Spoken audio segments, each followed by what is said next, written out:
Welcome back to The Good Pod, where we highlight the people and stories that make our communities stronger. I'm your host, Jackie, and today I have the honor of sitting down with Joe, who's been a part of Goodness Village since the very beginning. Joe is a longtime volunteer who, even in retirement, has remained deeply committed to serving others, including our neighbors. He currently delivers donated meals from local restaurants to our village and others, and his consistency and kindness has left a mark on so many of our neighbors. Today, we're going to hear a little bit about why he chose to give us his time, what keeps him going, and what he's learned along the way. Joe, welcome to The Good Pod. Thank you, and thank you for the honor of being asked to speak to you and all your neighbors out here. Nice. Well, like I was telling you, I feel like you've been here since I've been here, and I've been here since the beginning. So let's start from the beginning. How did you first get connected with Goodness Village? Well, I've been a volunteer with St. Vincent de Paul. We're called Vincentians. There's about 1 million of them worldwide for about 20 years. And one of our neighbors who came to us with need, car issues, she was a woman who was living in her truck, and I helped her, and so she got to know me a little bit, and I helped her get the truck repaired, and I was a little concerned that she was living in her truck. I tried to steer her to the situation over in Walnut Creek called Trinity, where she could take a shower and get her clothes cleaned. And she was a little bit hesitant to be involved with something where her possessions were out of her immediate control. So then what happened was an opportunity came for her to be able to come to Goodness Village, and she was placed here in July of 2021. And so I was wondering, what is Goodness Village and what is it doing?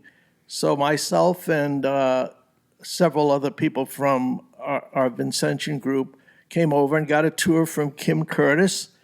And I was immediately impressed with the fact that a neighbor could come here, especially a woman, and have the security of being able to lock the door. Mm. This is an issue with many women who go into shelters that just don't feel safe. So I started to get interested, and I signed up, and I started driving people, neighbors here and there, and then got involved in preparing food, and that's how it began. Okay.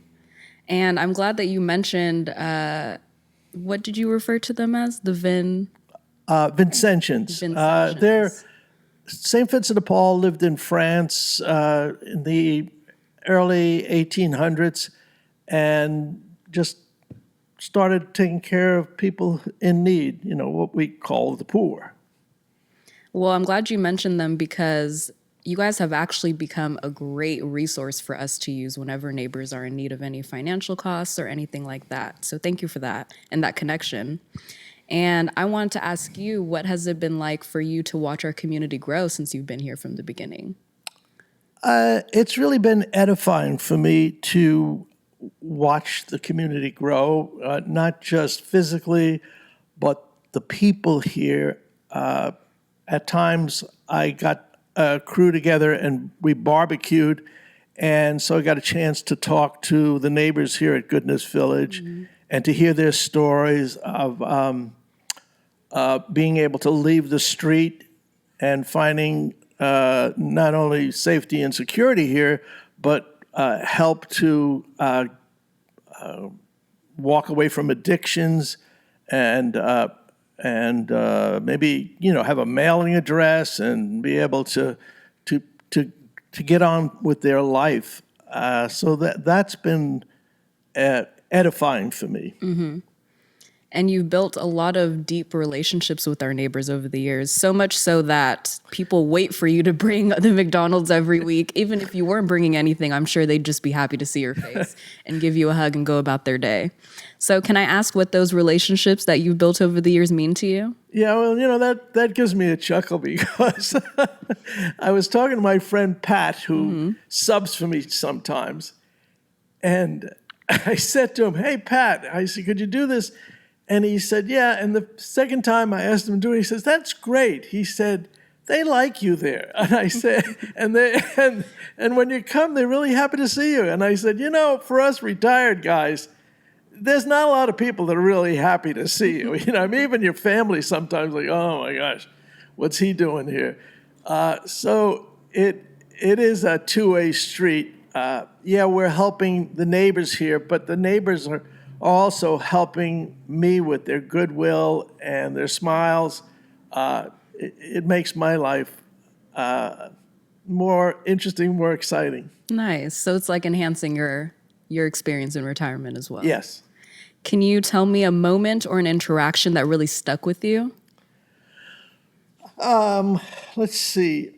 I don't know. I think it's always been meeting a new neighbor or one of the counselors who work here, and just getting to know their names and interacting with them, learning their story. I think one of the big moments was talking to one of the neighbors who had been on the street for 6 years, and I said to him, I don't know what that's like, quite honestly. I've never had to leave my home and live on the street. And I said, "What's that like?" And he said, "Well, when you're on the street, you're either buying or selling, meaning drugs." And I thought to myself, I'm so fortunate that I've never had to be caught up in that kind of a life. It just makes me very thankful for the advantages and benefits that I've gotten through my family, my education, the jobs that I've had. And so that moment has really stayed with me. Okay. And so you spent a lot of time around communities in need and hearing about people's different levels of trauma that they've experienced. Can you tell us a little bit about how your mindset around homelessness as a whole has maybe shifted through your experiences with these individuals? I don't know if it's shifted so much, Jackie. I think it's deepened. When I drive, say, through Oakland, or I take the BART to go to a ball game, and I pass through East Oakland, and I see so many encampments. I just I can't cure all the world's ills. The only thing I can do is do my part to try and help my neighbors get on with their life. I think about our neighbors having speed bumps in their life, and trying to help them navigate some of those so that they can get on and their lives and have a healthy, productive life. I think it's really beautiful that you referred to it as a speed bump and not a wall. Just to showcase that sometimes they just need a little extra support to get over. Well, this is one of the things, as well as being drawn to Goodness Village, is St. Vincent de Paul, because the Vincentians, our motto isn't to take care of people. Our motto is to help, to assess them, to help them find a way, after they hit a speed bump, whether they've been sick and out of work, or something's happened and they can't pay their PG&E bills, to help them get on their feet, and then let them go on their way, and not make them a ward of your charity. And so I will be honest with you, a lot of retired people just go spend the rest of their days playing golf, hanging out with their grandkids, traveling the world, going on cruises nonstop. But you deliver our McDonald's and Panera every single Thursday, rain or shine. So can you please tell us what keeps you motivated to do that type of philanthropy work even in retirement? Well, first of all, I would say playing. Play golf like once a week, but playing golf 3 days a week is boring. You know, my charity thing started at a very early age. My maternal grandmother was in a home at the turn of the 19th century. Many women died in childbirth, and so there was a very high number of orphans. And so she spent her formative years in an orphanage. And when I would have time with her, and we would go and to a department store. Back then, they would have nuns with a basket just collecting whatever, coins, dollar bills, what have you. And she said to me, she says, Joey, whenever you see that, reach in your pocket and take whatever coins you have and put it in the basket. And so she instilled in me this kind of understanding that we are neighbors, we have to help one another, and if you have more than enough, then give that more than enough to someone else and help them on their way. And I think it's, in my life, it's developed to more than just money. Meeting one of your neighbors and get to know their name and kind of finding out what's going on in their life, if they'll permit you that entrance. And, maybe they need some help weeding, or maybe they need, somebody to help them with their car or some other thing. It's a way to build a relationship with a person. And it isn't so much that you do it that now they owe you, but it's just, and where we live, we have kind of a cul-de-sac, and then people really care about each other. There are a number of single women, and sometimes when you're over 65 and, things happen in the house or to your car, and your husband passed away, but he took care of all that kind of stuff, it helps to have somebody come over and say, well, I know a mechanic, or I know a handyman that can fix that, or, that kind of thing. Mm-hmm. So it sounds like being a good neighbor was instilled in you from a very early age. Yeah, it was. Okay, well, that's a perfect segue for my final question for you. What does being a good neighbor mean to you?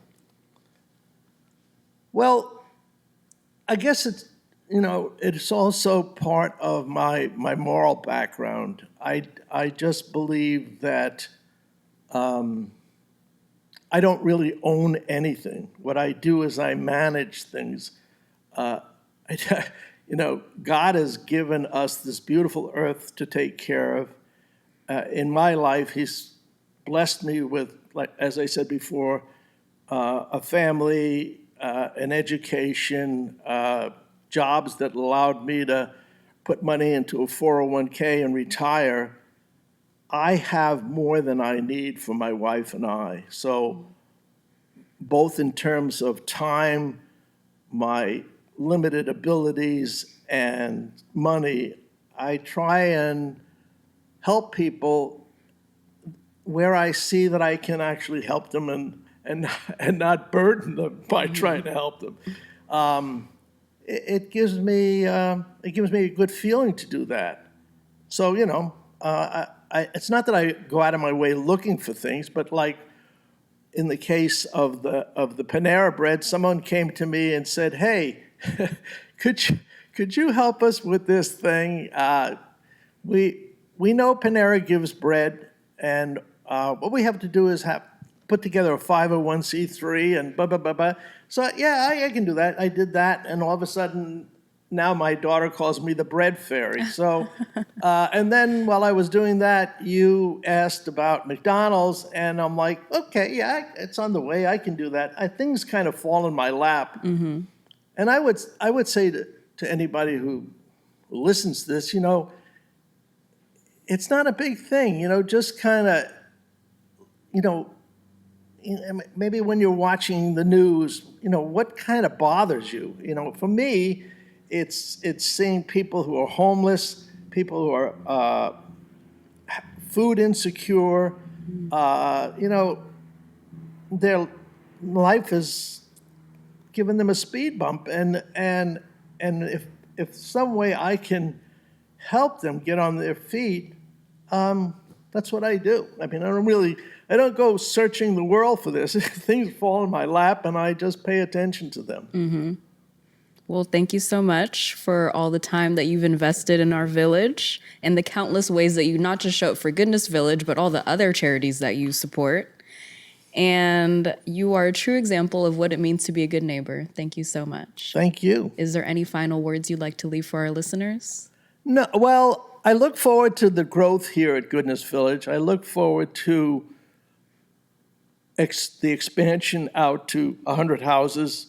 I hope for this to be a bellwether that attracts private and public money, so that this is a model for other tiny houses. I really think this is a I don't know what you want to call it, a model. Let's call it a model that works. And so I'd like to see it not only expand here, but catch on in other places. Amazing. That's what we hope for too. Well, listeners, as always, if you enjoyed this episode, don't forget to subscribe to The Good Pod, share this conversation with your community, and stay tuned for more stories. And remember, being a good neighbor isn't about where you live, it's about how you show up.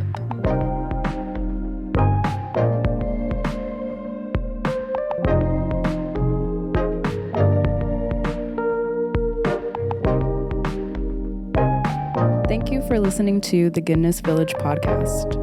Production and recording was done by the Goodness Village operations team with support from Crosswinds Church. Music was provided by Blue Dot Sessions. If you want to know more about Goodness Village, visit us at gvlivermore.org. Thanks again for listening to The Good Pod.